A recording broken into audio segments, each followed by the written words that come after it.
दोस्तों नमस्कार, आप सभी का स्वागत आपकी अपनी YouTube channel RNS education news में। दोस्तों इस वीडियो में हम बात करने वाले हैं राजस्थान चिकित्सा विभाग। तो दोस्तों चिकित्सा विभाग में लगभग जो भर्तियां हैं कुछ एक को छोड़ करके सभी भर्तियों की विज्ञप्ति है वो जारी कर दी है। 5 जो भर्तियों की जिम्मेदारी है चिकित्सा परिवार कल्याण संस्थान अर्थात सीफू को दी गई है, जिसमें nursing officer, pharmacist, ANM, lab technician and सहायक रेडियोग्राफर। तो 5 ऐसी भर्तियां हैं जो दी गई हैं। उनकी जिम्मेदारी सीफू को, परिवार कल्याण संस्थान जयपुर को, सरकारी संस्थान है। इसके अलावा दोस्तों आज के समाचार पत्र में एक जानकारी आई है दैनिक भास्कर में, वो क्या है, वो ये है आप लोगों के सामने। चिकित्सा महकमे में भर्तियां, ANM, सहायक रेडियोग्राफर और लैब टेक्नीशियन की भर्ती भी करवाएगा सीफू। सीफू को रिक्रूटमेंट कराने का अनुभव नहीं, फिर भी 3 नई भर्तियों की जिम्मेदारी प्रशिक्षण देने वाले संस्थान को। यानी कि एक ये ट्रेनिंग संस्थान है और एक ट्रेनिंग संस्थान को कहा गया है कि आप लोग भर्तियां कराएं। वैसे दैनिक भास्कर की ये जो खबर है, इससे पहले सीफू ने NHM का जो रिक्रूटमेंट है 2016 का जो रिक्रूटमेंट है NHM का, काफ़ी सारे भर्ती पद थे उसमें, अलग अलग 16-17 प्रकार के, तो वो इन्होंने करवाया था सीफू ने 2016 के बाद। इनके पास कोई भी अनुभव नहीं है। 2016 की जो भर्ती सीफू के द्वारा कराई गई थी वो काफ़ी विवादित रही थी। GNM की जिसमें जो पोस्टिंग है वो 2020 में जाकर के जनवरी महीने में दे दी गई थी। तो सीफू ने उस भर्ती को कराने में 4 साल का वक्त लिया था।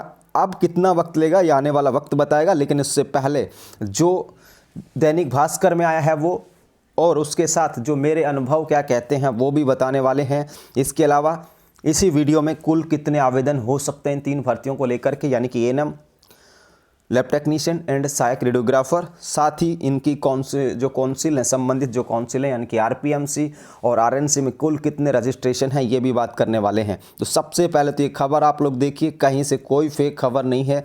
आज का दैनिक भास्कर उठा सकते हैं और उसमें जानकारी आपको मिल जाएगी, ठीक है। तो हमने इसकी हेडलाइंस पहले पढ़ दी थी कि चिकित्सा महकमे में भर्तियाँ, ANM, सहायक रेडियोग्राफर और लैब टेक्नीशियन की भर्ती भी करवाएगा सीफू। रिक्रूटमेंट यानी कि भर्ती कराने का अनुभव नहीं, फिर भी 3 भर्तियों की जिम्मेदारी ट्रेनिंग देने वाले संस्थान को।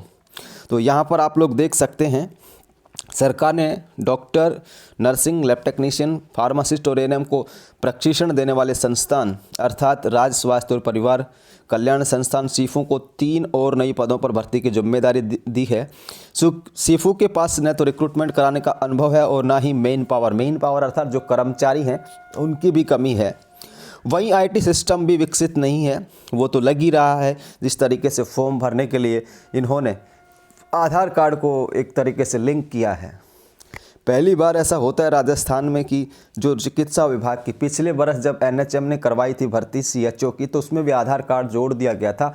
तो फॉर्म भरने में काफ़ी बड़ी दिक्कतें आई और इस बार भी सीफू ने यही किया है कि नर्सिंग ऑफिसर, फार्मासिस्ट और जो 3 भर्तियाँ यार इनमें भी आधार कार्ड को लिंक करेंगे। इससे क्या होता है कि आधार का सर्वर और प्लस इनका तो OTP नहीं आते हैं।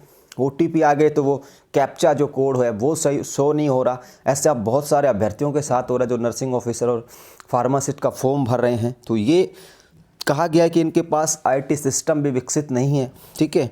आप देखिए इनको सीफू को नर्सिंग ऑफिसर और फार्मासिस्टों के बाद अब महिला स्वास्थ्य कार्यकर्ता, रेडियोग्राफर और लैब टेक्नीशियन रिक्रूटमेंट कराने का जिम्मेदारी सौंपी गई है। चुनावी साल है और सिर्फ 10 माह बचे। अगले साल अक्टूबर में आचार संहिता लग जाएगी। 10 अक्टूबर के बाद निश्चित तौर पे 10-15 के आसपास मान के चल सकते हैं। तो टोटली बात करें मोटा मोटी तौर पर तो 10 मंथ्स का यहाँ पर टाइम बचता है।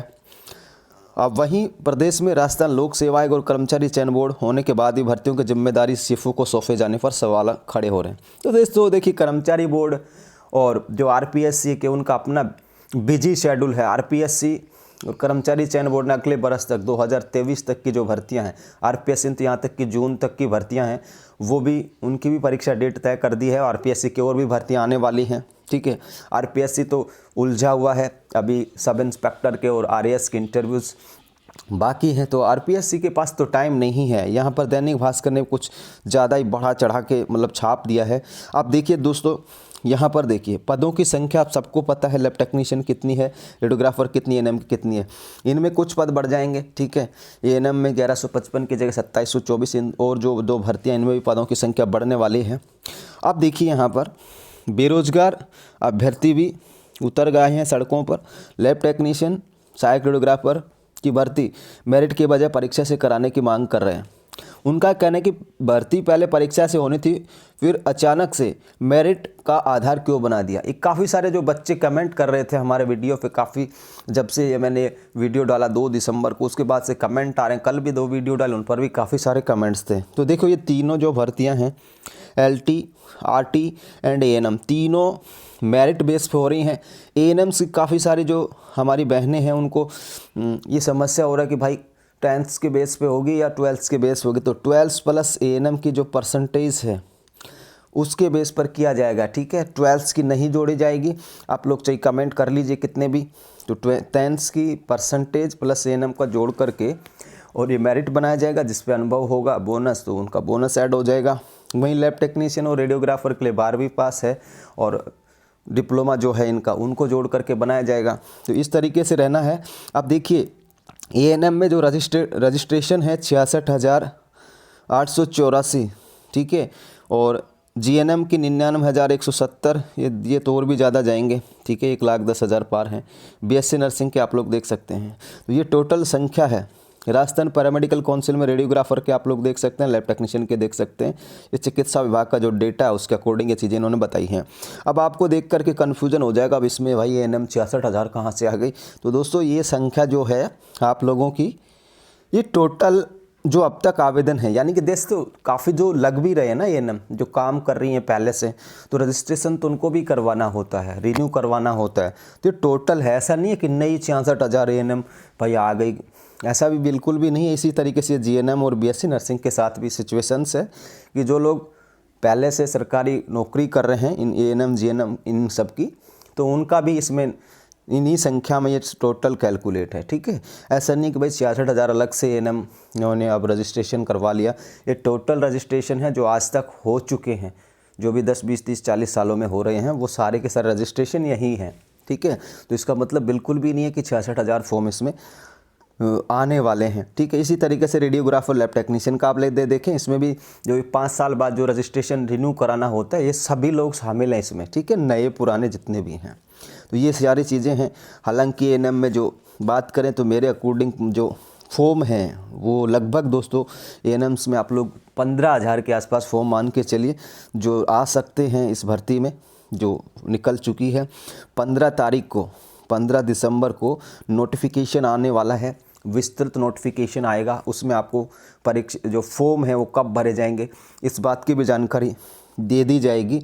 और ये जो फ़िलहाल पद संख्या आपको, ठीक है, तो 10th प्लस ANM के परसेंटेज बेस पे होगी। वो किस लिए होगी?